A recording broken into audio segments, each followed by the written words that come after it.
Hello friends, welcome to Sainika. Friends, ఈరోజు మనం RPF కి సంబంధించిన ప్రీవియస్ క్వశ్చన్స్ ఎక్స్ప్లెనేషన్ సెట్ లో భాగంగా ఈరోజు సెట్ నెంబర్ 6 అనేది ఎక్స్ప్లెయిన్ చేసుకుంటున్నామండి. రైట్, సో దయచేసి ఎవరైతే క్లాస్ చూస్తున్నారో తప్పకుండా మీరు సబ్స్క్రైబ్ చేసుకోవాల్సిందిగా కోరుతున్నాను. వీలైనంత వరకు మీ ఫ్రెండ్స్ ప్రతి ఒక్కరికి షేర్ చేయవలసిందిగా అండ్ మన ఛానల్ సపోర్ట్ చేయవలసిందిగా కోరుతున్నాను. ఎందుకంటే ఇలాంటి జీకే కావచ్చు, జిఎస్ కావచ్చు, అంటే మనకు అర్థమెటిక్ కావచ్చు, రీజనింగ్ కూడా కావచ్చు, ఆర్పిఎఫ్కు సంబంధించి, ఎస్ఎస్సి జీడీకి సంబంధించి, ఇక రైల్వే ఎగ్జామ్స్కి సంబంధించిన ద బెస్ట్ క్లాసెస్ యూట్యూబ్లో కూడా రావడం జరుగుతుంది. మన సైనిక యాప్ ఉందండి. సైనిక యాప్లో మనకు ఆర్పిఎఫ్కు సంబంధించిన one of the best course అనేది మనం లాంచ్ చేయడం జరిగింది. దయచేసి ఆ కోర్సు డెమోస్ కూడా చూడండి. చూసిన తర్వాతనే మీరు కోర్స్ తీసుకోవాల్సిందిగా కోరుతున్నాను. ఎవరికైతే ఇంట్రెస్ట్ ఉందో రైట్.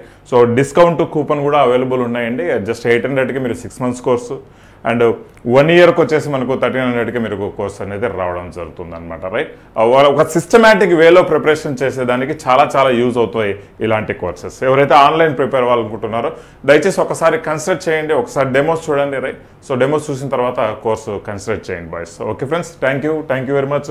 నెక్స్ట్ వచ్చేసి మనకు చూద్దాం, ఎక్కువ లేట్ చేయకుండా ఫస్ట్ క్వశ్చన్ గురించి డిస్కస్ చేసుకుందాం.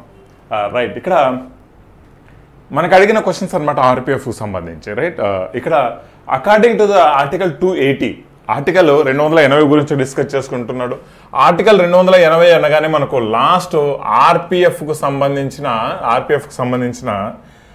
ఎగ్జామ్స్లో కనీసం ఆర్టికల్ 280 గురించి కనీసం 8 నుంచి 10 సార్లు క్వశ్చన్స్ 280 రిలేటెడ్గా అడిగాడు అనమాట.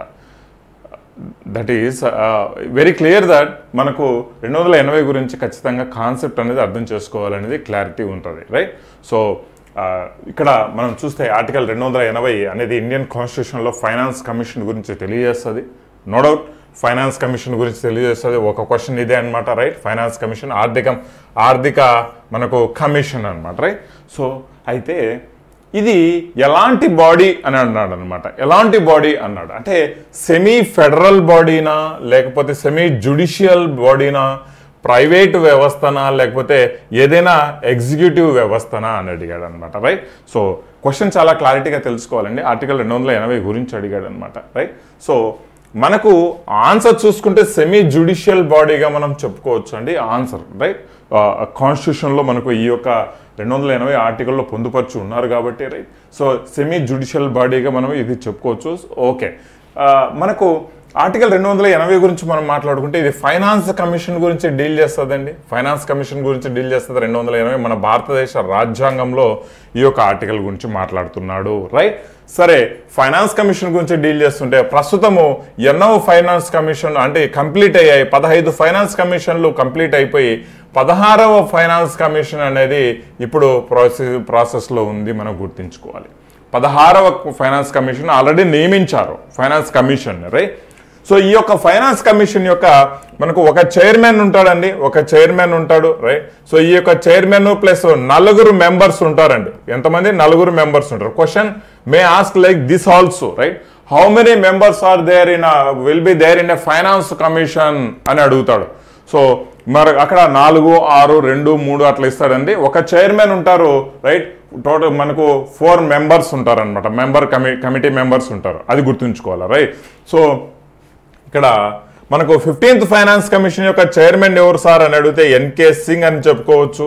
రైట్, సో ఓకే, మరి 16th ఫైనాన్స్ కమిషన్ యొక్క చైర్మన్ ఎవరు సార్ అంటే మనకు అరవింద్ పనగారియా అనేసి ఒక అతను ఉన్నాడు, అరవింద్ పనగారియా. రైట్, సో సరే, మరి ఈ అరవింద్ పనగారియా ఎవరు సార్, ముందు ఎక్కడ ఉన్నారు సార్ అంటే ఈ అరవింద్ పనగారియా వచ్చేసి ఈయన CEO, vice chairman of NITI Aayog, national institution for transforming India. ఏదైతే ప్లానింగ్ కమిషన్ రీప్లేస్ చేసి 2015 జనవరి 1వ తారీఖున ప్లానింగ్ కమిషన్ అది ఎక్స్ అయిపోయింది అనమాట. అది అయిపోయింది. నీతి ఆయోగ్ అనే కొత్త సంస్థ రావడం జరిగింది. ఏదైతే ఇండియా యొక్క థింక్ ట్యాంక్ అనమాట, ఫ్యూచర్ ఆఫ్ ఇండియాని డిసైడ్ చేసే ఒక అతిపెద్ద సంస్థ. బట్ ఇది కాన్స్టిట్యూషనల్ బాడీ కాదు. రైట్, సో అది మనం గుర్తుంచుకోవాలి. చట్టబద్ధమైన వ్యవస్థ కాదు అది, మనకు అంటే రాజ్యాంగబద్ధమైన వ్యవస్థ కాదు అది. రైట్, సో అలాంటి నీతి ఆయోగ్ చైర్మన్గా వ్యవహరించాడు అరవింద్ పనగారియా. రైట్, సో ఆయన వచ్చేసి మనకు ఇప్పుడు ప్రస్తుతం 16వ ఫైనాన్స్ కమిషన్ యొక్క చైర్మన్గా వ్యవహరిస్తూ ఉన్నారు, గుర్తుంచుకోవాలన్నమాట. మరి ఫైనాన్స్ కమిషన్ యొక్క మెయిన్ రెస్పాన్సిబిలిటీ ఏంటి sir? What is the role and responsibilities of finance commission, right? So finance commission వచ్చేసి మనకు ఒక రికమెండేషన్స్ ఇస్తారు. It gives some recommendations to the president of India. అంటే ఆ రిపోర్ట్ అనేది ప్రెసిడెంట్ ఆఫ్ ఇండియా ముందు రిపోర్ట్ అంటే సబ్మిట్ చేస్తుంది అనమాట. నాట్ ఎవ్రీవన్, పార్లమెంటుకో ప్రధానమంత్రికో సబ్మిట్ చేయదు. It submits to the president of India. Why? Because president of India nominates the finance commission, right? So and president of India orders the finance commission. మనం గుర్తుంచుకోవాలి, finance commission order చేసే వాళ్ళు ఎవరు sir అంటే president అనమాట, right? So మరి ఎన్ని సంవత్సరాలకు ఒకసారి ఆర్డర్ చేస్తారు సార్ అంటే కామన్గా ఎవ్రీ 5 yearsకి ఒకసారి చేస్తారండి. బట్ ప్రెసిడెంట్ అనుకుంటే అతను ఒకవేళ చేయాలి అనుకుంటే ఏ టైంలో అయినా కూడా మళ్ళీ ఆర్డర్ చేస్తారు, రీఆర్డర్ చేయొచ్చు, రైట్? బట్ ఇక్కడ మనకు ఎవ్రీ 5 years. రైట్ నౌ వచ్చేసి 16th ఫైనాన్స్ కమిషన్ నడుస్తుంది. 15 ఫైనాన్స్ కమిషన్స్ రికమెండేషన్స్ అన్నీ ఆల్రెడీ క్లోజ్ అయిపోయాయి. ఈ ఫైనాన్స్ కమిషన్ ఏం చేస్తుంది సార్? ఇంతవరకు డిస్కస్ చేస్తున్నాం ఫైనాన్స్ కమిషన్, రైట్? ఆర్థిక కమిషన్ ఏం చేస్తుంది అంటే స్టేట్కు సెంటర్కు లావాదేవీలు ట్యాక్స్ కలెక్షన్స్లో ఎలా డిస్ట్రిబ్యూట్ చేయాలి, right? So that equal distribution of income అనే ఒక కాన్సెప్ట్ ఉంటుందండి, రైట్? సో దానికి ఎలా మనం ఖచ్చితంగా న్యాయం చేయగలగాలి, ఏది స్టేట్స్కు ఎంత సెంటర్ కలెక్ట్ చేసిన అమౌంట్ ఎంత స్టేట్స్కి ఇస్తే స్టేట్స్ బాగుపడతాయి, ఏ స్టేట్కి ఎంత ఇవ్వాలి, ఏ స్టేట్ వెనకబడిందిగా దాని ప్రత్యేక స్టేటస్ హోదా కల్పించవచ్చా లేదా, రైట్? ఏదైనా స్టేట్లో పర్టికులర్ ప్లేసెస్కు ప్రత్యేక హోదా కల్పించవచ్చా లేదా, ఆ డిస్ట్రిబ్యూషన్ ఆఫ్ కలెక్షన్ ఆఫ్ రెవెన్యూస్ను ఇక ఫైనాన్స్ కమిషన్ రికమెండేషన్స్ ద్వారా మనము తెలుసుకోవచ్చు అనమాట. అది రైట్. మేబీ ఒక్కసారి మళ్ళీ రీప్లే చేసి వింటేనే మీకు క్లారిటీ వస్తుంది, రైట్? సో అలా ఫైనాన్స్ కమిషన్ యొక్క రికమెండేషన్ చాలా చాలా ఇంపార్టెంట్, రైట్? సో నెక్స్ట్ చూద్దాం. సో ఇంతకంటే ఫైనాన్స్ కమిషన్ గురించి ఇంకా చెప్పుకుంటే చాలా ఉంది, but we don't require. But first I ask you a question, right? Who is the first chairman of first finance commission? Who is the chairman of first finance commission? Comment సెక్షన్లో తెలియచేయండి, right? So this all are very important. మీరు తెలియకపోయినా Google చేయాల్సిందే, do some homework, లేకపోతే కష్టం. ఆ ప్రాక్టీస్లో start కాకపోతే ఇబ్బంది అవుతుంది, రైట్? సో మరి who is the guarantor of the fundamental rights of citizen and the pattern of the Indian constitution? అంటే చూడండి, పౌరుల ప్రాథమిక హక్కులకు హామీ ఇచ్చేవాళ్ళు, రైట్? మేము ఉన్నాం రా, నీకు భయం లేదు, నేనున్నా నువ్వు బా అని ధైర్యం ఇచ్చేవాళ్ళు.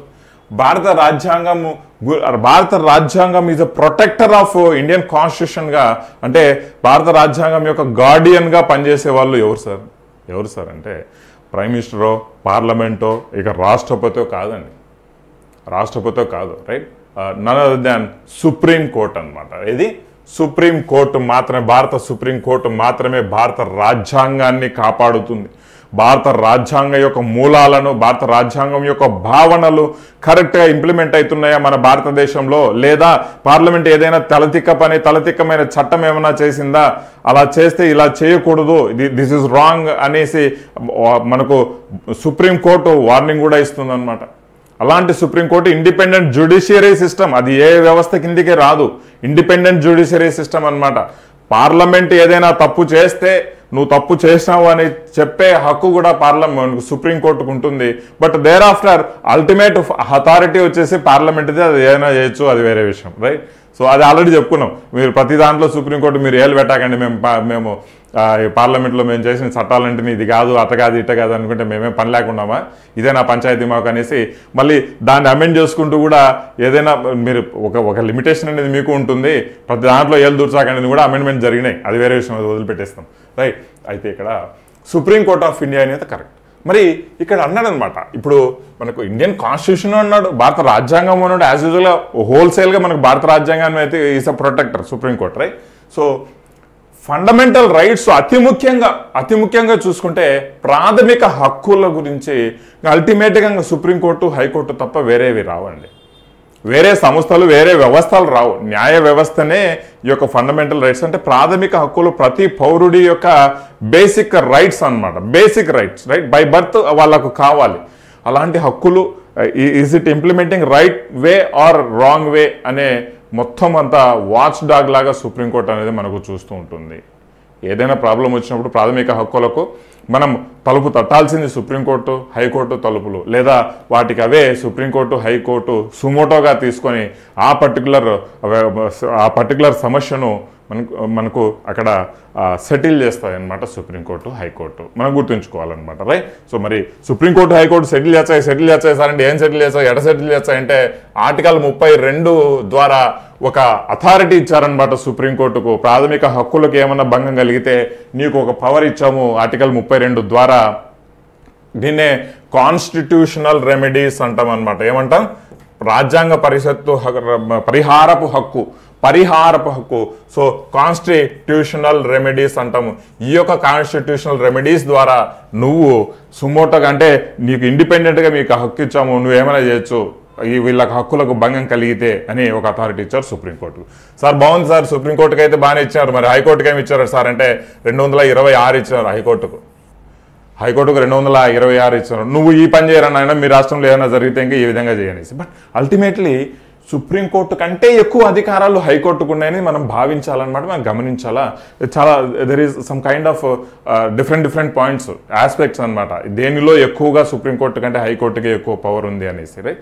అది మరి అంత డెప్త్ వద్దు, ఏమన్నా క్వశ్చన్ వచ్చినప్పుడు మనం డిస్కస్ చేసుకుందాం. సరే, మరి నెక్స్ట్ క్వశ్చన్ చూద్దాం. Which are the following serves as a separator between India and Sri Lanka? Right, ఇక్కడ మనము చూద్దామండి.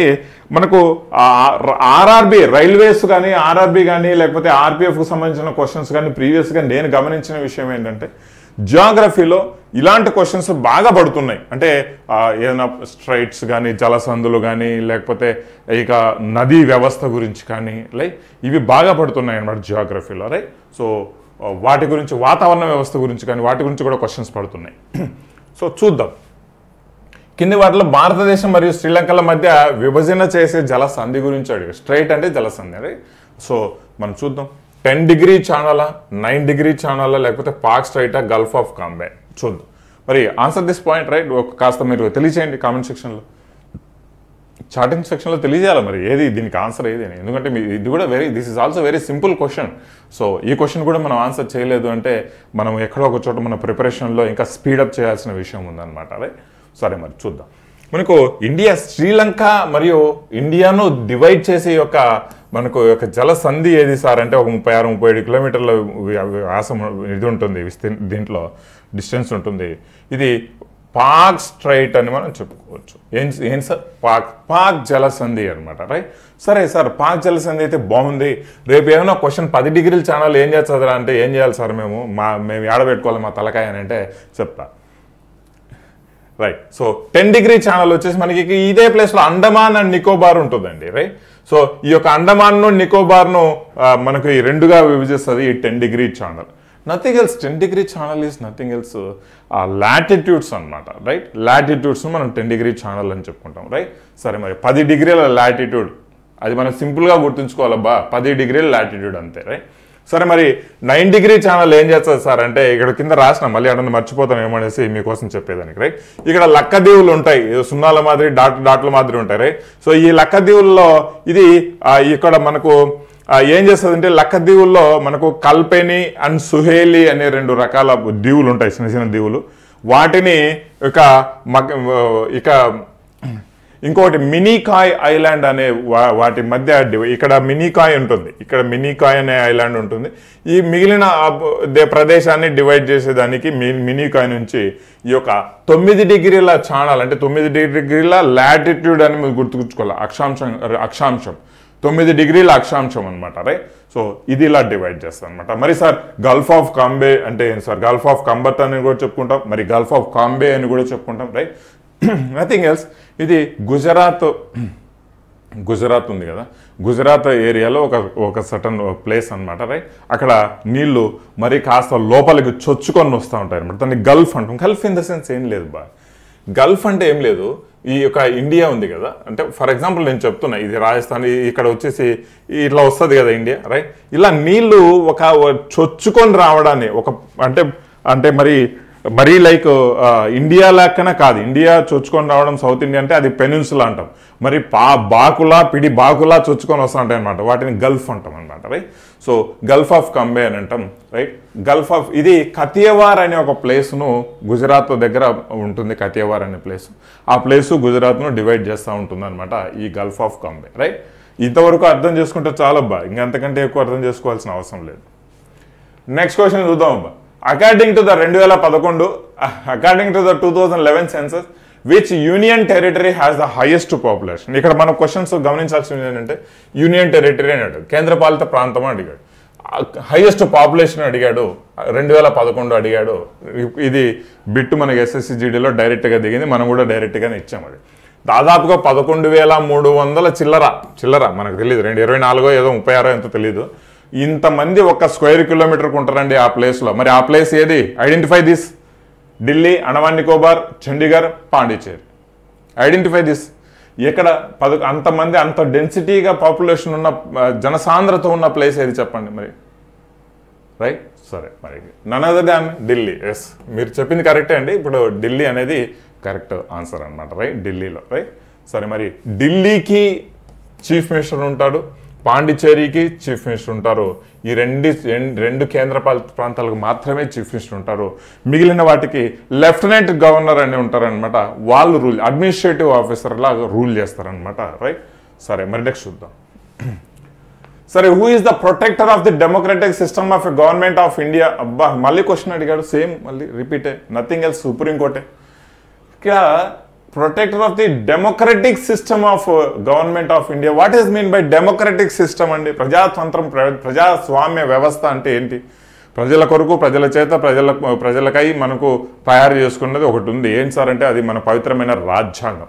ఆ రాజ్యాంగమే రాసింది. రాజ్యాంగంలోనే ప్రతి వ్యవస్థ ఎలా వాళ్ళని తెలుస్తుంది అనమాట.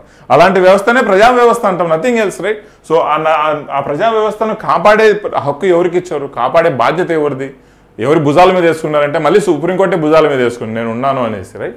నేనున్నాను అనేసి మళ్ళీ సుప్రీంకోర్టు భుజాల మీద వేసుకుంటారు, right. President is a first, అంతే. ప్రెసిడెంట్ జస్ట్ ఊరికే పేరుకే. సరే, మరి ఇక్కడ ఒక ఇల్లు ఇచ్చాడబ్బా. ఆ ఇల్లు చూస్తే బాగుంటుంది, మనకు ప్రతి ఒక్కరికి ఇలాంటి ఇల్లు కట్టుకోవాలని ఒక ఆశ కూడా కలిగి ఉంటుంది, రైట్. సో బట్ డబ్బులు బాగా సంపాదించుకుంటే ఇలాంటి ఇల్లు ఎన్నైనా కట్టుకోవచ్చు. బట్ ఈ ఇల్లు ఎక్కడ సార్ కడతారు అంటే కేరళలో కడతారు. ఎక్కడ కడతారు? కేరళలో, రైట్. ఎందుకు సార్ కేరళలో కడతారంటే మరి టేకు, కేరళలో అన్ని చాలా రకాల ఇండ్లు ఈ విధంగానే కనపడతాయి. ఇవన్నీ టేకుతో కట్టినట్టు అనమాట. క్వశ్చన్ ఇదే, which of the following is స్టేట్లో తరౌడు అనే ఒక హౌసెస్ ఉంటాయంట, దీంట్లో పేరు తరౌడు అంట, రైట్. ఈ హౌసులను ఎక్కడ కట్టారు అని అడుగుతారు. ఆ హౌసులు కూడా ఎట్ట కడతారు అంటే టేకు చెక్కతో కడతారంట. మరి ఏ రాష్ట్రంలో కట్టారు అని అడిగాడు అనమాట. దిక్కు తెలియక సావాలి ఇటువంటి క్వశ్చన్స్ అడిగితే. బట్ తప్పదు, ఏం చేస్తాం, మనము డిస్కస్ చేసుకోవాలి. బట్ టేకులతో కడతారు. సో ఈ ఇల్లును చూస్తానే మనం కేరళలో గుర్తుకు రావాలన్నమాట, రైట్. మరి నెక్స్ట్ చూద్దాం. గాడ్ ఆఫ్ అంటే ఏంది? ల్యాండ్ ఆఫ్ గాడ్ కేరళ అంటే మనం ఆ విధంగా గుర్తు తెచ్చుకోవాలి. Art of embroidery in which state did Toda begin అంటే ఏం లేదు. తోడా అనేది అది యాక్చువల్లీ క్వశ్చన్ ఫార్మేషన్ ఇది కాదు.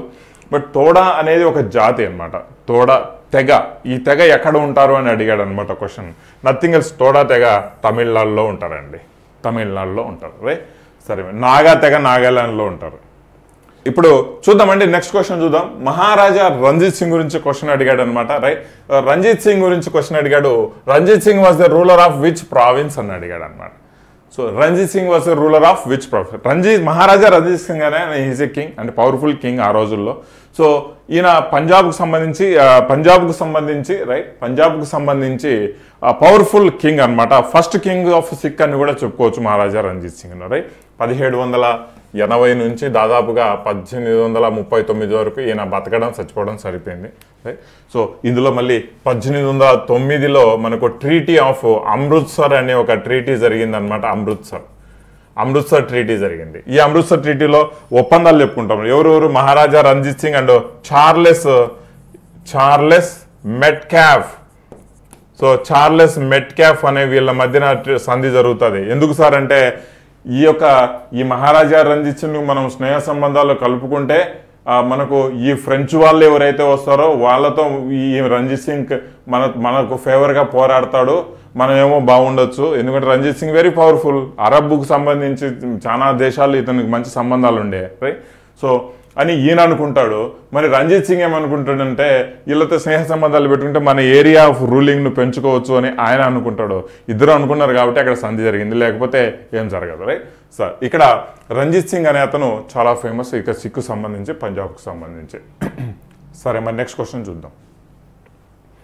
How many cells are there in the heart of the fish? Cells అంటే కణాలు కాదండి, గదులు, రైట్? సో ఫిష్ యొక్క గదు, మనకు చేప గుండెలో ఎన్ని గదులు ఉంటాయి సార్ అంటే 2 ఉంటాయి. మరి సార్ నేను ఇక్కడ క్వశ్చన్ అడుగుతా, మరి ఫ్రాగ్ గురించి చెప్పండి ఎన్ని గదులు ఉంటాయి, క్రోకడైల్ గురించి చెప్పండి ఎన్ని గదులు ఉంటాయి, మీరే ఆన్సర్ చేయాలి. గూగుల్ ఇట్, లేదంటే తెలుసా, ఏదైనా సరే ఆన్సర్ చేయాలి. ఇక్కడ పార్టిసిపేషన్ చాలా ఇంపార్టెంట్ అనమాట, రైట్? సో ఆ కమిట్మెంట్తో ఉంటే మాత్రం ఖచ్చితంగా మీకు తెలుసుకోవాలని ఇంట్రెస్ట్ కూడా పెరుగుతుంది, రైట్? మరి మనిషికి ఎలాగో తెలుసు ఫ్రాగుకు, క్రోకడైల్కు, మరి కాక్రోచ్కు బొద్దింక అని చెప్పుకుంటామండి. బొద్దింకకు ఎన్ని గదులు ఉంటాయి చెప్పండి, కామెంట్ సెక్షన్లో తెలియచేయాలండి మీరు, మరి ఓకేనా? సరే, మరి నెక్స్ట్ చూద్దాం.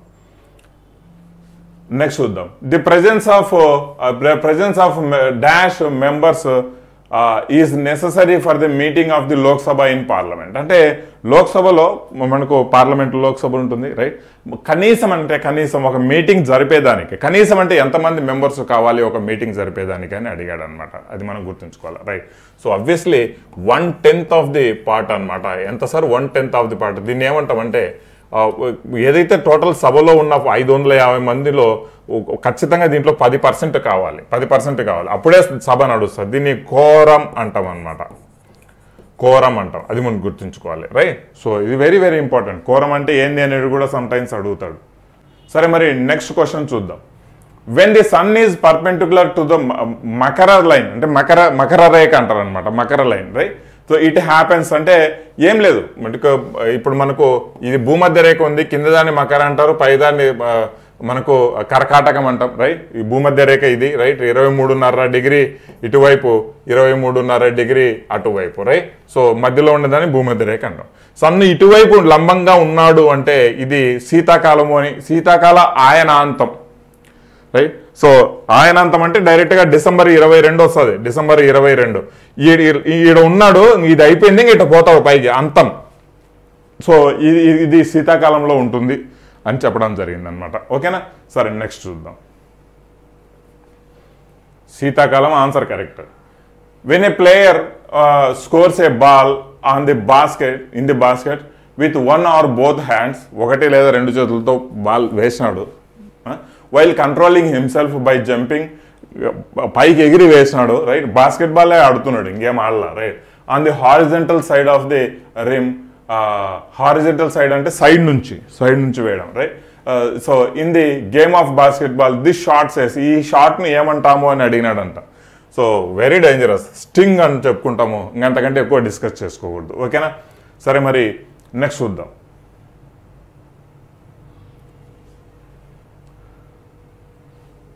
నెక్స్ట్ క్వశ్చన్ చూద్దాం.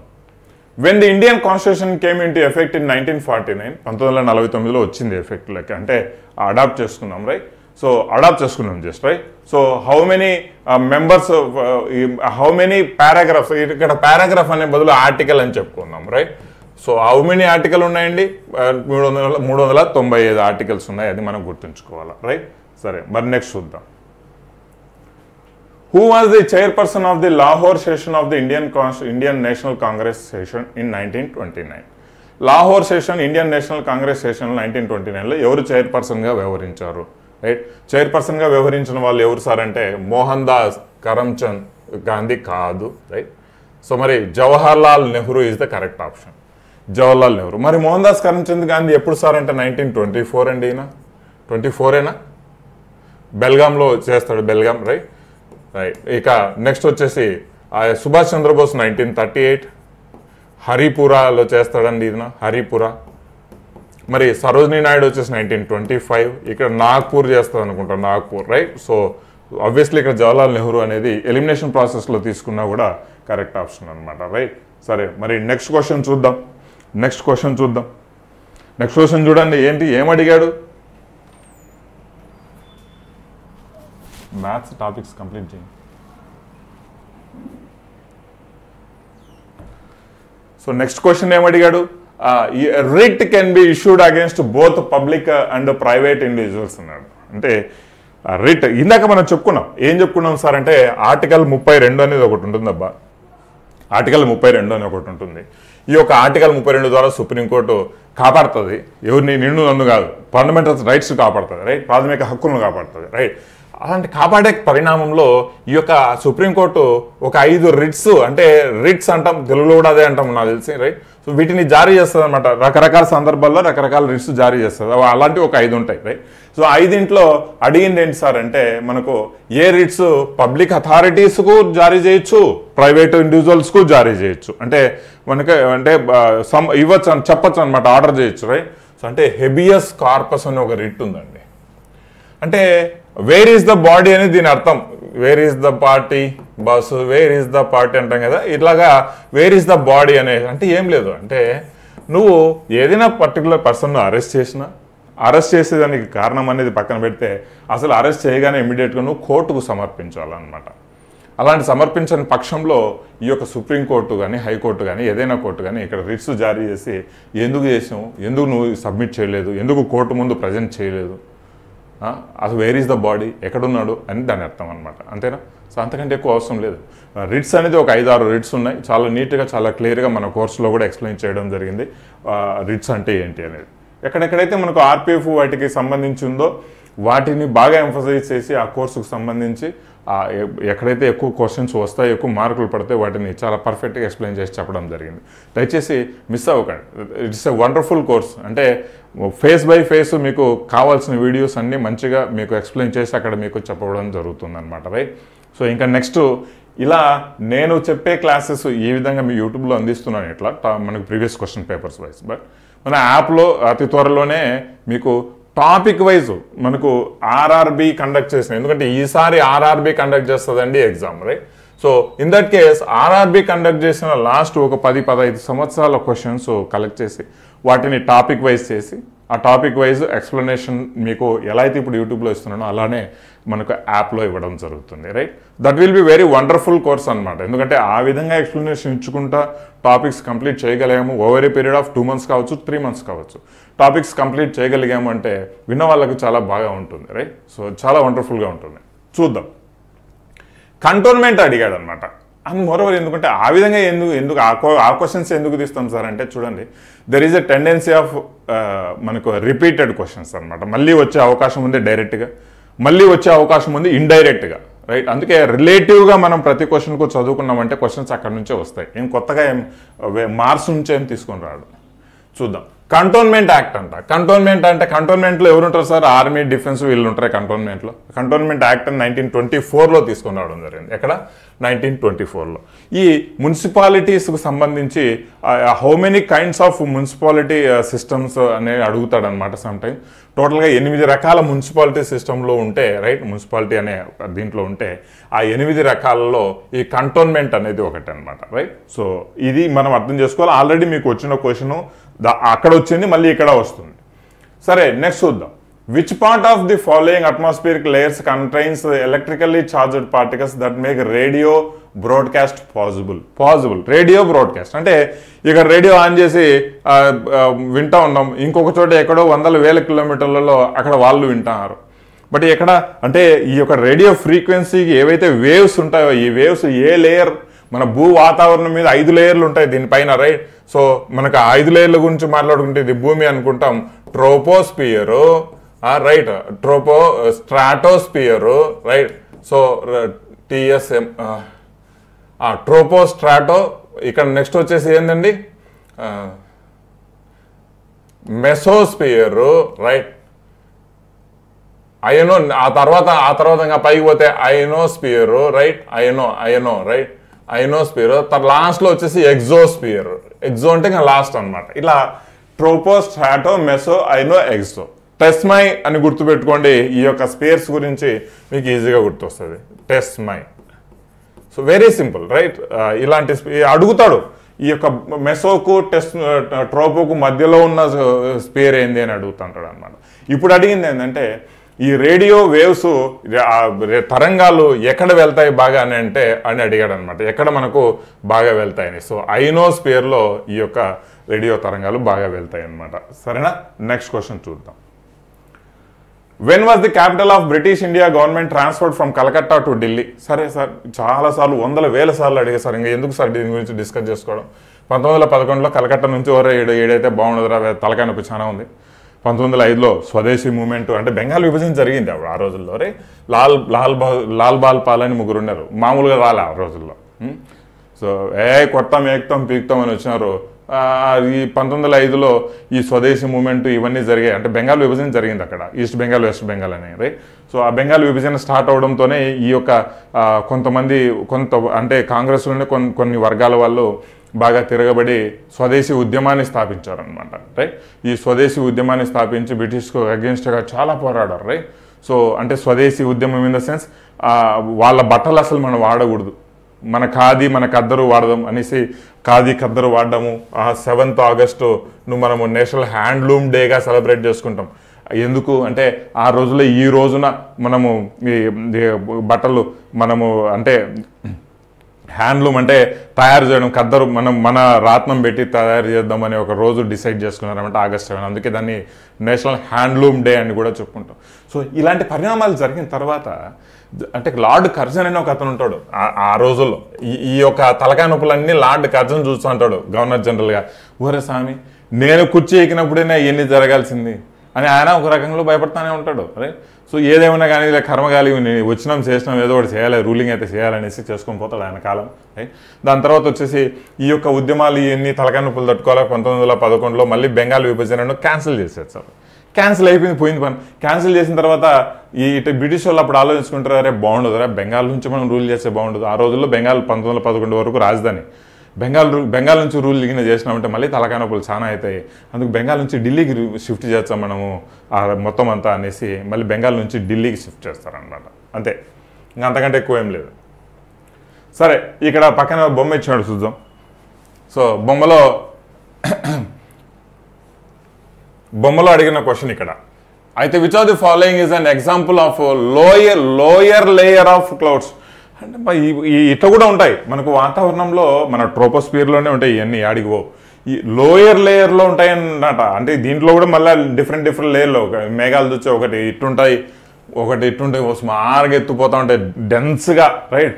సో మీరు చూడండి, కొన్ని చూసేమని ఇది ఇట్టుంటాయి, ఆడనో ఉంటాయి, ఇండిపెండెంట్గా పోతా ఉంటాయి, ఎప్పటికీ వర్షం పడవు. వీటి నుంచి అసలు ఎప్పటికీ వర్షం పడవు. రైట్? ఇవి చాలా ఎత్తులో ఉంటాయి, చాలా ఎత్తులో కనపచ్చా అంటే 11-12 కిలోమీటర్ల ఎత్తులో ఉంటాయి అనమాట. రైట్? సో కొన్ని చూసే ఇయేమో కింద నుంచి స్టార్ట్ అయ్యి ఒక 2-3 కిలోమీటర్ల నుంచి స్టార్ట్ అయ్యి 10-11 కిలోమీటర్లకు ఎత్తులో మరి జూన్ జూలైలో వస్తాయి చూడు మేఘాలు, ఇట్లా పొగలుగా వస్తా ఉంటాయి డెన్స్గా, అలా మేఘాలు అనమాట. రైట్? వీటిని ఏమంటాం? క్యూములో నింబస్ అంటాం. రైట్? బాగా నింపుకో ఉంటాయి నీళ్ళు, వర్షం కింద పడిందంటే దడ మామూలుగా పడవు. రైట్? సో నింబో స్ట్రాటస్ అనే వీటిని అంటాం. కొన్ని ఎత్తు తక్కువ, కొన్ని ప్యాచెస్ లాగా పోతుంటాయి, అవి ఇవి అనమాట నింబో స్ట్రాటస్. అంటే మనకు వర్షం పడే మేఘాలు రెండే, ఒకటి క్యూములో, ఒకటి నింబో. రైట్? సో ఇవన్నీ గుర్తుపెట్టుకోవాలండి, క్యూములో ఒకటి, నింబో ఒకటి. వర్షం పడే మేఘాలు ఏంటంటే కర్మజాలకు అడిగినాడంటే మీరేం చేస్తారు? నింబో అన్న పెడతారు, క్యూములో అన్న పెడతారు, రెండు ఇవ్వడం. రైట్? సో ఇచ్చారంటే నింబో అండ్ క్యూములో అని పెడతారు అనమాట ఆప్షన్. రైట్? సో ఇవన్నీ ఇక స్ట్రాటో క్యూములస్ అంట, ఇవో సిర్రో క్యూములస్ అంట, ఇవన్నీ వేస్ట్, పనికిరావు అనమాట ఇవన్నీ. రైట్? సో ఇట్లా మేఘాల యొక్క ఫార్మేషన్ బట్టి ఆ లేయర్స్ని బట్టి ఎక్కడెక్కడ ఎట్టుంటాయని చెప్పబడడం జరిగింది అనమాట. రైట్? సో ఇక్కడ అడిగిన క్వశ్చన్ ఏంటంటే లోయర్ లేయర్ క్లౌడ్స్ ఏంటి అని అడిగాడు అనమాట. సో అబ్వియస్లీ ఇక్కడ ఇచ్చిన ఆప్షన్స్లో చూద్దాం, ఇక్కడ స్ట్రాటో క్యూములస్ అనే ఆప్షన్ ఇచ్చాడు ఇక్కడ. రైట్? సో స్ట్రాటో క్యూములస్ ఇది ఇక్కడ ఉంది, స్ట్రాటో క్యూములస్. రైట్? సో వర్షం పడుతుంది అని అడగల, కానీ లోయర్ లెవెల్ ఇవన్నీ ఎక్కడంటే దాదాపు భూమి నుంచి ఒక 3-4 కిలోమీటర్ల ఎత్తులో ఉంటాయి అన్నమాట. అది గుర్తుంచుకోవాలా. సరే, మరి నెక్స్ట్ చూద్దాం. నెక్స్ట్ క్వశ్చన్ చూద్దామండి. What is the atomic number of potassium? మనకు పీరియాడిక్ టేబుల్లో who is the founder of the periodic table చెప్పండి కాస్త. పీరియాడిక్ టేబుల్ ఎవరు కనుక్కుంటారండి? మోడర్న్ పీరియాడిక్ టేబుల్ చెప్పాలా మరి. రైట్? సో ఇక్కడ ఆ పీరియాడిక్ టేబుల్లో అటామిక్ నెంబర్, పొటాషియం యొక్క అటామిక్ నెంబర్ ఎంత సార్ అంటే దాన్ని మనకు ఆప్షన్ డి 19గా చెప్పుకోవచ్చు. ఏదండి? 19 is the correct option. Right? Next question చూద్దాం. నెక్స్ట్ క్వశ్చన్లో మనకు అడిగింది ఏంటంటే సార్ మనకు నేషనల్ స్టాట్యుటరీ బాడీ అంటే కాన్స్టిట్యూషనల్ బాడీ అన్నాడు. రాజ్యాంగబద్ధమైన సంస్థ ఏది కింది వాటిలో అన్నాడు. Obviously national commission for schedule tribes ఖచ్చితంగా ఉందబ్బా, రాజ్యాంగ సమరంలో 338 సంథింగ్ ఏదో ఉంది ఖచ్చితంగా, రైట్.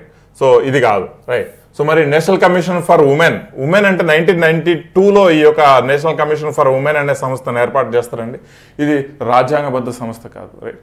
సో చట్టబద్ధమైన సంస్థ సపరేట్గా ఉంటుంది అనమాట, రైట్. సో కాన్స్టిట్యూషన్ కాదు, legal, right.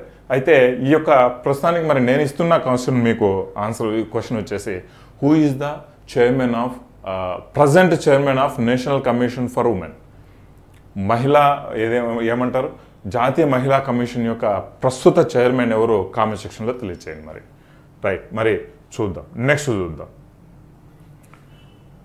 Who was the viceroy of India when the Indian university act of 1904 was pass. చూడండి, రిలేటెడ్గా బెంగాల్ విభజన జరిగారు, అక్కడ బెంగాల్ విభజన 1905లో జరిగింది చెప్పుకున్నాం. మరి లార్డ్ కర్జన్ అనే అతను ఉంటాడు, మరి 1904లో కూడా లార్డ్ కర్జనే ఉంటాడండి. Lord Curzon is the correct option, right. గుర్తుపెట్టుకుందాం. నెక్స్ట్ చూద్దాం. సరే, నేషనల్ అకౌంటింగ్ స్టాటిస్టిక్స్ అంట, ఎన్ఏఎస్ అంటారండి వీటిని, ఎన్ఏఎస్, రైట్. సో ఇది ఈ స్టాటిస్టిక్స్ని ఎవరు ఇష్యూ చేస్తారు సార్ అంటే మనకు సెంట్రల్ స్టాటిస్టికల్ ఆర్గనైజేషన్ అనే ఒక సంస్థ ఉంటుందండి. ఇది సెంట్రల్ స్టాటిస్టికల్ ఆర్గనైజేషన్ ఈ మొత్తం ఈ అకౌంట్ తలకాయ నొప్పులన్నీ చేస్తుంది. కానీ ఇక్కడ ఫైనాన్స్ కమిషన్ ఇచ్చారు, జాగ్రత్త, ఫైనాన్స్ కమిషన్ కాదు, national accounting statistics central statistical ఆర్గనైజేషనే మనకు రిపోర్ట్ చేస్తుంది అనమాట, ఇష్యూ చేస్తుంది. సరే, మరి article of Indian constitution related to the assistant powers of the supreme court. Supreme court యొక్క పవర్స్ గురించి తెలియజేసే ఆర్టికల్ ఏది సార్ అంటే 140 అండి, 140. మరి 143 ఏం చేస్తుందో తెలియచేయండి. మరి 143 ఏం చేస్తుందో తెలియచేయాలా దయచేసి తమరు కాస్త, రైట్. 143 వచ్చేసి పంచాయతీల గురించి, మున్సిపాలిటీల గురించి తెలియజేస్తాను 143, రైట్. సో 140 కరెక్ట్ ఆన్సర్గా చెప్పుకోవచ్చు అనమాట, రైట్. సరే, మరి నెక్స్ట్ క్వశ్చన్. ఇక్కడ మీరు ఆన్సర్ చేయాల్సిన ఒక ఆర్టికల్ ఉంది, తెలియచేయాలి మరి answer. What is the name of the food pipes? Food pipes అంటే అన్నం తినే మనం తింటాం కదా, గొంతులోంచి పోతుంది కదా పైపు, ఆ పైపుని ఏమంటాం సార్ అంటే అన్నవాహిక అంటాం, అంతకంటే ఏమంటాం? తెలుగులో వాడైతే ఖచ్చితంగా ఆన్సర్ పెట్టేస్తాడు, బట్ ఇంగ్లీష్లో కూడా మనం ఈసోఫాగస్ అంటాం. ఏమంటాం సార్?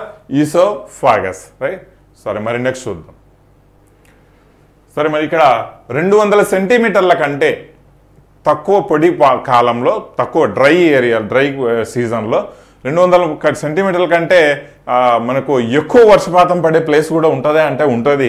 అదేంటి సార్ అంటే ట్రోపికల్ ఎవర్ గ్రీన్ ఫారెస్ట్, ఉష్ణమండల సతత హరితారణ్యం. అంటే ఎప్పుడు పచ్చగానే ఉంటాయి అన్నమాట. మరి ఉష్ణమండల ఆకురాల్చే అడవులు ఉంటాయా సరే? ఉంటాయి, కానీ అవి 200 సెంటీమీటర్లు, ఇది 200 సెంటీమీటర్ల వరకు వర్షపాతం పడదు. సంవత్సరాంత కాలం 200 సెంటీమీటర్లు అడిగాడు అనమాట, రైట్. సో ఇది మనం గుర్తుంచుకోవాలన్నమాట, రైట్. సరే, మరి నెక్స్ట్ క్వశ్చన్ చూద్దాం. Rings connected together are represented as a Olympic symbol. అంటే ఎన్ని రింగ్స్ ఉన్నాయని అడిగాడు, అంతే, ఏం లేదు. ఇట్లా కనెక్ట్ అయి ఉంటాయి, కలర్స్ ఉంటాయి, మళ్ళీ డిఫరెంట్ కలర్స్ ఉంటాయి, ఇట్లా కనెక్ట్ అయి ఉంటాయి, ఇట్లా కనెక్ట్ అయి ఉంటాయి. మరి ఇది ఒలింపిక్ సింబల్ అనమాట, ఒలింపిక్ సింబల్, రైట్. సో దీంట్లో బ్లాక్ ఉంటుంది, బ్లాక్ సింబల్ ఇండికేట్స్ మనకు ఏది? ఆఫ్రికా. మరి ఎల్లో ఉంటుంది, yellow symbol indicates Asia, right. So green ఉంటుంది, green symbol indicates Australia. Red ఉంటుంది, red symbol indicates South America, అంటే నార్త్ అమెరికా, గుర్తుపెట్టుకోవాలా. సో అంటే నార్త్ సౌత్ అమెరికా కాంటినెంట్స్ గురించి మాట్లాడుతున్నాడు. సో ఈ విధంగా బ్లూ ఉంటుంది, బ్లూ సింబల్ ఇండికేట్స్ యూరప్, అది మనం గుర్తుంచుకోవాలన్నమాట, ఓకేనా. సరే, మరి నెక్స్ట్ చూద్దాం. ఎంప్లాయ్మెంట్ అష్యూరెన్స్ స్కీమ్ అంటబ్బా, ఎంప్లాయ్మెంట్ అష్యూరెన్స్ స్కీము ఇది ఎప్పుడు స్టార్ట్ అయింది అని అన్నాడు. 1993లో స్టార్ట్ అవుతుంది ఎంప్లాయ్మెంట్ అష్యూరెన్స్. ఎవరికి ఎంప్లాయ్మెంట్ అష్యూరెన్స్? ఎవరికి ఉద్యోగ హామీ? పల్లెల్లో ఉన్న వాళ్ళకు, రూరల్ ఏరియాస్ వాళ్ళకు ఉద్యోగ హామీ అనమాట, రైట్. సో ఇది మనకు తర్వాత గ్రామీణ స్వరోజ్గార్ యోజన అనేసి, right, Swarozgar Yojana, right. So దీంట్లో మిక్స్ అయిపోతుంది అనమాట. ఇప్పుడు 2001 ఆ టైంలోనే మిక్స్ అయిపోతుంది, మెర్జ్ అయిపోతుంది అనమాట. దాని తర్వాత దీని గురించి మాట్లాడుకునే హక్కు లేదు మనకు. సరే, మరి చూద్దాం. Which year did Indian cricket team win the cricket world cup in the captaincy of Kapil Dev? మరి దీనికైతే ఆన్సర్ మామూలుగా బెటర్, నేను చెప్పే కంటే ముందే టకాన పెట్టేస్తారు 1983. మరి 1983 తర్వాత మళ్ళీ గెలిచింది ఎప్పుడు 2011. మరి ఇంకో క్వశ్చన్ వేస్తాను, మనకు Indian cricket world cup cricket start అయిన ఇయర్ ఒకసారి చెప్పండి. విచ్ ఇయర్, ఏ ఇయర్లో వరల్డ్ కప్ క్రికెట్ స్టార్ట్ అయింది గుర్తుంచుకోవాలి, చెప్పాలా మరి, రైట్? సో మరి ఈసారి ఏదైతే 2023 ఉందో 2023లో ఎవరు గెలిచారని అడగను, ఎక్కడ జరిగింది అని అడుగుతా. ఎక్కడ జరిగింది సార్? మరి ఎన్నవ ఎడిషన్ అండి ఇది? 2023 ఎన్నవ ఎడిషన్? 12, 13, 14, 15? కామెంట్ సెక్షన్లో తెలియజేయాలి, మరి మీరే ఆన్సర్ చేయాలి. సో ఆ కమిట్మెంట్, ఆ పార్టిసిపేషన్ వెరీ ఇంపార్టెంట్. ఇప్పుడు నేను చెప్తున్నట్టు ఊరికే అట్లా వినడం కాదు, పార్టిసిపేషన్ ఇంపార్టెంట్ అనమాట. Participation important. పార్టిసిపేట్ చేసినప్పుడే ఇన్వాల్వ్ అవుతుంది, ఇన్వాల్వ్ అయినప్పుడే ఈగర్నెస్ పెరుగుతుంది అనమాట. మనం ఏదో ఇంకా తెలుసుకోవాలని ఒక ఈగర్నెస్ పెరుగుతుంది. ఆఫ్కోర్స్ ఒక్కసారి ఈగర్నెస్ పెరిగింది, ఆ తెలుసుకుంటున్నారు అంటే మీ నాలెడ్జ్ని ఎక్కించుకున్నట్టే. నాలెడ్జ్ ఎక్కించుకున్నారు అంటే ఎగ్జామ్లో మంచిగా రాస్తున్నట్టే. ఎగ్జామ్లో మంచిగా రాస్తున్నారు అంటే యూనిఫామ్ మీద వేసుకున్నట్టే. So there is a chain of reactions అనమాట వీటికి. Who made the Sarnath column అంటే nothing else pillar, right? So ఆ సారనాథ్ పిల్లర్ ఎవరు సార్ వేయించినారంటే అశోకుడు వేయిస్తాడు అనేది సారనాథ్ అనేది వారణాసికి ఒక 30-35 కిలోమీటర్ల డిస్టెన్స్లో ఉంటుంది. ఆల్రెడీ మేము వెళ్ళి ఈ ప్లేస్ చూసి బాగా చాలా చూసాం అనమాట, చాలా బాగా చూసాం. సో అశోకుడు వేయిస్తాడు అనమాట సారనాథ్ పిల్లర్. సాంచి స్తూపం కూడా అశోకుడే కట్టిస్తాడు, రైట్? గుర్తుంచుకోవాలా. What is the symbol of SI unit of light intensity? ఎంత ఇంటెన్సిటీతో లైట్ వస్తుంది అనేది దాని యొక్క యూనిట్ ఏది సార్ అంటే క్యాండిలా అంటామండి. లైట్ ఇంటెన్సిటీని తెలియజేసేది, గుర్తుంచుకోవాలి, రైట్? మరి కామెంట్ సెక్షన్లో తెలియజేయండి. హెడ్జెస్ అంటే ఏంటి, యాంపియర్ అంటే ఏంటి, దేనికి సంబంధించిన యూనిట్స్? ఇక్కడ క్వశ్చన్కు కరెక్ట్ ఆన్సర్ వచ్చేసి క్యాండిలా, రైట్? సరే మరి చూద్దాం. ఇంటెన్సిటీ అంటే కాంతి యొక్క తీవ్రత, రైట్? మరి which battle led to the rule of the British over Bengal? సరే బ్రిటిష్ వాళ్ళు వచ్చింది బెంగాల్ను ఫస్ట్ మనకు రూల్ చేసింది, స్టార్ట్ చేసింది, ఆక్యుపై చేసింది బెంగాల్, రైట్? సో ఏ బ్యాటిల్తో ఫైట్ చేసి, ఏ బ్యాటిల్ ద్వారా బెంగాల్లో వాళ్ళు రూలింగ్ స్టార్ట్ చేశారు? మరి ఆ బ్యాటిల్ ఏంటి? మన భారతదేశ చరిత్ర దిశను మార్చిన బ్యాటిల్ ఏంటి సార్ అంటే బ్యాటిల్ ఆఫ్ ప్లాసీ. మరి ఇయర్ చెప్పండి, 1757.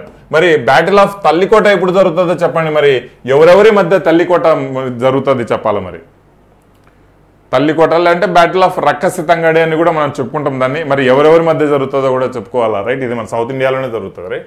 బ్యాటిల్ ఆఫ్ పానిపట్టు వార్ ఎప్పుడు జరుగుతుంది? 3 పానిపట్లు వార్లు ఉంటాయి సార్. మరి బ్యాటిల్ ఆఫ్ చౌసా ఎప్పుడు జరుగుతుంది? ఎవరి మధ్య జరుగుతుంది? చౌసా వార్. సో కాస్త కమిట్మెంట్, మీరు కూడా పార్టిసిపేట్ చేయాలా అంటే ఇక్కడ కరెక్ట్ ఆప్షన్ వచ్చేసి బ్యాటిల్ ఆఫ్ ప్లాసీ. మరి బ్యాటిల్ ఆఫ్ ప్లాసీ వచ్చేసి ఎవరెవరి మధ్య జరుగుతుంది, రైట్? ఎవరెవరి మధ్య జరుగుతుంది కూడా తెలియచేయాలండి, రైట్? సో తెలియచేసిన వాళ్ళే హీరోస్ అబ్బా. సరే మరి నెక్స్ట్ చూద్దాం.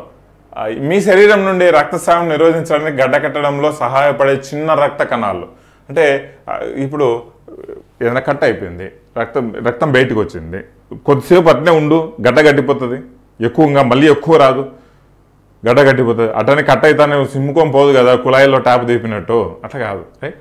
సో గడ్డ కట్టుతుంది. ఎందుకు సార్ అంటే మన బ్లడ్లో ప్లేట్లెట్స్ అనే ఒక కాన్సెప్ట్ ఉంటుంది అనమాట, రైట్? బ్లడ్లో ఏముంటుంది?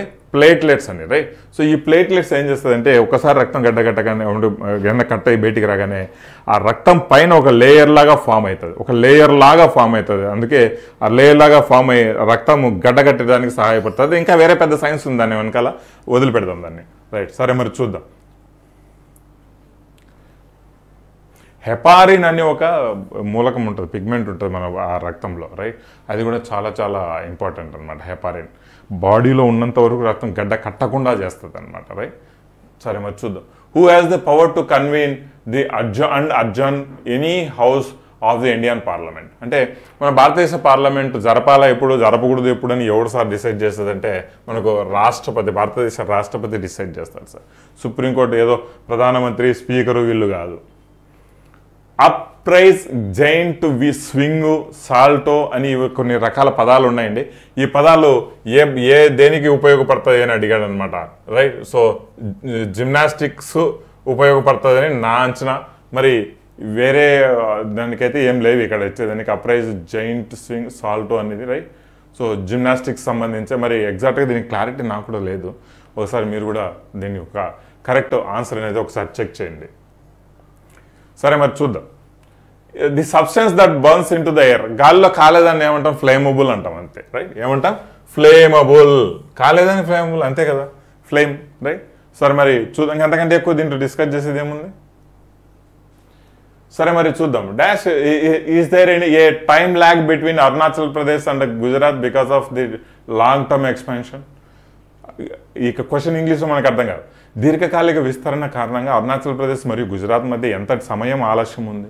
సరే సార్, మేము ఇక్కడ ఇండియా ఉంది సార్, బొమ్మ సరిగా గీయము, ఓకే ఇట్స్ ఓకే అని వదిలిపెడదాం. ఇది ఇండియా ఉంది, ఇది అరుణాచల్ ప్రదేశ్ ఉంది, రైట్. సో ఇక్కడ అరుణాచల్ ప్రదేశ్ ఇక్కడ ఉందండి, ఇక్కడ మనకేముంది, నెక్స్ట్ గుజరాత్ ఉంది, రైట్. ఈ లాస్ట్ ఎండ్ అనమాట, ఇది లాస్ట్ ఎండ్, రైట్. సో ఈ మధ్యన రేఖాంశాలు ఉంటాయి, రైట్. సో ఇక్కడ దాదాపుగా ఇక్కడ నుంచి ఇక్కడి వరకు మన రేఖాంశాలు ఇండియా యొక్క విస్తీర్ణం గురించి తెలుసుకుంటే, రేఖాంశాల పరంగా, రైట్, లాంగిట్యూడ్స్ పరంగా విస్తీర్ణం తెలుసుకుంటే దాదాపు 68.7 ఇక్కడ, ఇది 68.7 రేఖాంశము, ఇది 97.25 రేఖాంశము. ఈ యొక్క రేఖాంశాల మధ్యలో ఇండియా యొక్క విస్తీర్ణం ఉంది, అంటే వ్యాపించింది అనమాట, రైట్. సో మరి టైం అనేది కూడా ఒక్క రేఖాంశానికి 4 నిమిషాలండి. అర్థం చేసుకోవాల్సిందంటే ఒక్క రేఖాంశానికి 4 నిమిషాల టైం వ్యత్యాసం వస్తుంది, రైట్. సో మరి ఇక్కడ అప్రాక్సిమేట్గా 68.7 97.25 అంటే అప్రాక్సిమేట్గా 2 అంటే ఒక 30 రేఖాంశాల వ్యవధి ఉందా లేదా. మరి 30 రేఖాంశాల వ్యవధి ఉన్నప్పుడు 30 × 4 ఎంత, ఒక రేఖాంశానికి 4 నిమిషాలు, మరి 30కి ఎంత 12, రైట్. సో 3 × 4 12, 120 నిమిషాలు, 120 నిమిషాలు గంటల్లో క్యాలిక్యులేట్ చేసుకుంటే ఎంత అవుతుందండి, 2 గంటలు అవుతుంది, అంతేనా, 2 గంటలు అవుతుంది. ఒక రేఖాంశానికి ఇంకొక రేఖాంశానికి మధ్య టైం వ్యత్యాసం వచ్చేసి 4 నిమిషాలు. అలా 30 రేఖాంశాల మధ్య విస్తీర్ణంలో ఉంది. అంటే గుజరాత్లో ఎండ్ పాయింట్, అరుణాచల్ ప్రదేశ్లో ఎండ్ పాయింట్ మధ్య టైం గ్యాప్ ఎంత అంటే 2 గంటలుగా చెప్పుకోవచ్చు. టైం గ్యాప్ ఎంత, 2 గంటలుగా చెప్పుకోవచ్చు. వాటిని ఈ విధంగా క్యాలిక్యులేట్ చేస్తారని నేను ఇప్పుడు చెప్తున్నాను అనమాట. ఇది జనరల్గా చాలా మందికి తెలియదు. సార్ మరి ఇక్కడ నుంచి అయితే చెప్పుకున్నాం సార్, మరి ఇక్కడ ఇదేముంది సార్ అంటే ఇది ఉంది 8.4 ఇది లాటిట్యూడ్, రైట్. ఇక్కడ వచ్చేసి 8.4 36.7 లేదా 37.6 అనుకుంటా, 37.6, రైట్. సో 37.6 అంటే 36.7 సమ్వేర్ అంటే. సో ఈ యొక్క అక్షాంశాల మధ్య ఈ ఇండియా ఈ విధంగా ఉంది, అంటే నార్త్ టు సౌత్, రైట్. ఇక్కడ ఈస్ట్ టు వెస్ట్, అది గుర్తుంచుకోండి. సరే మరి ఇక్కడ కరెక్ట్ ఆప్షన్ 2 గంటలు అండి. అందుకే చెప్పేదానికి ఇంత ఎక్స్ప్లెయిన్ చేశాను మీకు, ఎందుకు 2 గంటల్లో అవుతుంది అని. అందుకే రైట్. ఇక్కడ భారత ప్రభుత్వ చట్టం అంట 1919లో అంట, మనం ఆల్రెడీ డిస్కస్ చేసుకున్నాం. రాజ్యాంగ సంస్కరణ కారణంగా ఈ 1919 అమలు పరిచారు. దేనివల్ల అమలు పరిచారు అంటే నథింగ్ ఎల్స్, మార్లెన్ మాంటేగ్ చేమ్స్ఫోర్డ్ అనే సంస్కరణలు అనమాట. వీళ్ళ ద్వారా ఈ 1919 ఇండియన్ గవర్నమెంట్ యాక్ట్, వీళ్ళు సంస్కరణలు వీళ్ళు ఇండికేట్ చేసి చేయాలంటే వీళ్ళు చేసినారు అనమాట, రైట్. దాని తర్వాత చాలా తలకాయ నొప్పులు వచ్చాయి. హ్యూమన్ డెవలప్మెంట్ ఇండెక్స్ అడిగాడు అనమాట. హ్యూమన్ డెవలప్మెంట్ ఇండెక్స్ యొక్క ఒక భాగం యొక్క స్థాయిని ఏ ప్రాతిపదికన మీద నిర్ణయించాలి, మరి చూద్దాం. హ్యూమన్ డెవలప్మెంట్ ఇండెక్స్ అండి, మనకు HDI అంటారు అనమాట, రైట్. ఈ హ్యూమన్ డెవలప్మెంట్ ఇండెక్స్ ఎవరు పబ్లిష్ చేస్తారో కాస్త చెప్పాలి. మరి ఎవరు పబ్లిష్ చేస్తారు హ్యూమన్ డెవలప్మెంట్ ఇండెక్స్ను? మరి పార్టిసిపేషన్ ఇంపార్టెంట్ అనేది, అందుకే తెలియకపోయినా కూడా ఒక సెర్చ్ చేయండి, చూద్దాం. ఈ హ్యూమన్ డెవలప్మెంట్లో మరి 3 ఇండికేటర్స్ ఉంటాయండి, 3 ఇండికేటర్స్ చూస్తాం. ఒకటి మీన్ ఇయర్ ఆఫ్ స్కూలింగ్ అంటారు, దీన్ని మీన్ ఇయర్ ఆఫ్ స్కూలింగ్ అంటారు, రైట్. సో దీంట్లో కూడా సబ్ పార్ట్స్ ఉంటాయి, వదిలిపెడతాం, అది మనకు అవసరం. రెండోది వచ్చేసి లైఫ్ ఎక్స్పెక్టెన్సీ, పుట్టినప్పటి నుంచి చచ్చిపోయేంత వరకు నువ్వు యావరేజ్గా దేశంలో ఎంత ఎన్ని ఇయర్స్ బతుకుతున్నారు అనేది ఒకటి.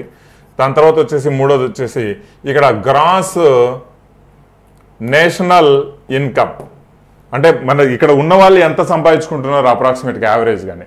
ఈ 3 క్యాలిక్యులేట్ చేస్తే మనకు హ్యూమన్ డెవలప్మెంట్ ఇండెక్స్ అనేది రావడం జరుగుతుంది, మనం గుర్తుంచుకోవాలి. యునైటెడ్ నేషన్స్ డెవలప్మెంట్ ప్రోగ్రామ్ వాళ్ళు నాకు తెలిసి హ్యూమన్ డెవలప్మెంట్ ఇండెక్స్ను ప్రొడ్యూస్ చేస్తారు, రైట్. సరే మరి నెక్స్ట్ చూద్దాం. The world has the highest depth ocean, ప్రపంచంలో అత్యధికమైన లోతున్న ఓషన్ ఏది సార్ అంటే ఇంకెందుకు అతను చిన్న పిల్లోడిని అడిగినా చెప్తాడు, పసిఫిక్ మహాసముద్రం అని, రైట్. సరే మరి చూద్దాం. Which of the following is played using the racket. రాకెట్తో ఏమి యూజ్ చేస్తారబ్బా? రాకెట్ కాదు, మన ఆకాశంలో పంపించే రాకెట్ కాదు, రాకెట్ అంటాం కదా, చాలామందికి తెలుసు, మీకు ఇంకా బాగా తెలుసు. సో ఏది సార్? మనకు బ్యాడ్మింటన్ కదా ఆడేది, బ్యాడ్మింటన్ ఆడతారు, సరేనా? సో ఇవన్నీ very simple questions, right? So మరి చూద్దాం. Yellow card being shown by the referee in the handball. అంటే హ్యాండ్బాల్ ఆడతారు కదా, హ్యాండ్బాల్ ఆడతారు, రైట్? పరిగెత్తుంటూ పోయి ఎగిరేస్తా అంటారు అనమాట, దెబ్బలు కూడా తగులుతాయి. మేము కూడా అన్నాం, మూతి పగిలింది నాకైతే. అయితే అది ఎల్లో కార్డు చూపిస్తే ఏమవుతుంది సార్ అంటే, వాడు ఏదో తప్పు చేసినాడు, నీకు వార్నింగ్ ఇచ్చినాడు రా, నువ్వు ఒకసారి తప్పు చేస్తే రెడ్ కార్డు ఇస్తాను, బయటికి వెళ్ళిపోతావు అంట, రైట్? వార్నింగ్ అనమాట, వార్నింగ్. రెడ్ కార్డ్ అయితే సస్పెన్షనే, రెడ్ కార్డ్ అయితే సస్పెన్షన్. మనకి ఇక్కడ ఎల్లో కార్డు ఇచ్చాడు కాబట్టి ఏం చెప్పుకుంటాం సార్ అంటే వార్నింగ్గా చెప్పుకుంటాం. నెక్స్ట్ క్వశ్చన్ చూద్దాం. సరే, నెక్స్ట్ క్వశ్చన్ చూద్దాం. The area created by a single river సిస్టమ్ని ఏమంటాం సార్? ఒక సింగిల్ రివర్ సిస్టమ్. ఇక్కడ సింగిల్ రివర్ అనలా, ఈ గంగానది అంటే గంగానది ఒకటే అనలా, సిస్టమ్ అడిగాడు. సిస్టమ్ అంటే ఏంటి సార్? ఇక్కడ యమునా నది వస్తుంది, ఇక్కడ ఇటు సైడ్ నుంచి కోసి వస్తుంది, గగరా వస్తుంది, ఆ తలకాయ నొప్పులు తాలు తొక్క అన్నీ వస్తాయి అనమాట. అంటే ఏవేవైతే లెఫ్ట్ సైడ్ ఉపనదులు, రైట్ సైడ్ ఉపనదులు, వీటన్నింటిని కలిస్తే ఏర్పడేదాన్ని రివర్ సిస్టమ్ అంటాం అనమాట. సో ఈ రివర్ సిస్టమ్ ద్వారా ఏర్పడేది ఏది సార్ అంటే ఏమంటాం సార్ అంటే దీన్ని మనకు డ్రైనేజ్ బేసిన్ అని కూడా అంటాం, లేదంటే డ్రైనేజ్ సిస్టమ్ అని కూడా అంటాం, డ్రైనేజ్ బేసిన్ అంటాం అనమాట, రైట్?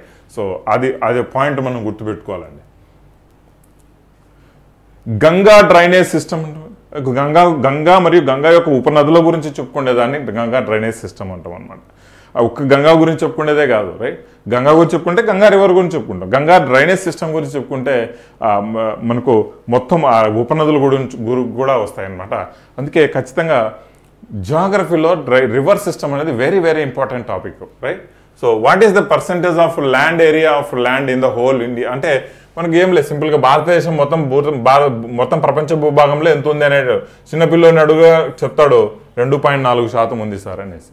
మరి జనాభాలో ఎంత సార్ అని అడిగితే 17.64% ఉంది జనాభాలో, మేబీ ఈ అప్రాక్సిమేట్గా ఎంతే ఉంది, రైట్? సో అని చిన్నపిల్లలని అడిగినా చెప్తారనమాట. సరే, రైట్ గైస్, మేబీ కొన్ని క్వశ్చన్స్ మిస్ అయ్యి ఈ యొక్క సిరీస్లో, రైట్? సో ఇలా కంటిన్యూస్గా మీరు మీ పార్టిసిపేషన్ ఎక్కువగా ఉంది అంటే అంతకంటే మంచి క్వశ్చన్స్ కంటిన్యూస్గా రెగ్యులర్గా, డైలీ కాకపోయినా ఎక్కడైనా 1 or 2 days మిస్ అయినా రెగ్యులర్గా ఇలాంటి క్లాసెస్ మీకు అందివ్వడం జరుగుతుంది. దయచేసి సైనిక యాప్లో RPF course one of the excellent course కాబోతుంది. ఎలా అయితే SSC/GD కోర్సు ఇచ్చామో ఆర్పిఎఫ్ కోర్సు కూడా సైనిక యాప్లో ఇస్తున్నామండి. జస్ట్ మీకు 800కే, అంటే విత్ డిస్కౌంట్లో 800కి మీకు రావడం జరుగుతుంది. డిస్కౌంట్ పోయే ముందే మీరు తీసుకొని ప్రశాంతంగా మంచిగా ప్రిపరేషన్ అనేది స్టార్ట్ చేసుకోండి. ఎందుకంటే ఒక సిస్టమేటిక్గా ప్రిపరేషన్ అనేది మన యాప్లో ఇవ్వడం అయితే జరుగుతుంది బాయ్స్. ఓకే ఫ్రెండ్స్, వీలైతే వీడియో నచ్చినట్లయితే మీ ఫ్రెండ్స్కి ప్రతి ఒక్కరికి షేర్ చేసి ఛానల్ కూడా సపోర్ట్ చేయండి. కొన్ని మంచి ఇంపార్టెంట్ పీడిఎఫ్ల కోసం మనకు సైనిక యాప్ కూడా డౌన్లోడ్ చేసుకోండి. కోర్స్ తీసుకోకపోయినా ఇబ్బంది లేదు, కానీ సైనిక యాప్ డౌన్లోడ్ చేసుకోండి. మీకు మంచి ఇంపార్టెంట్ పీడిఎఫ్లు కూడా మీకు అందుతూ ఉంటాయి. Thank you very much. జై హింద్.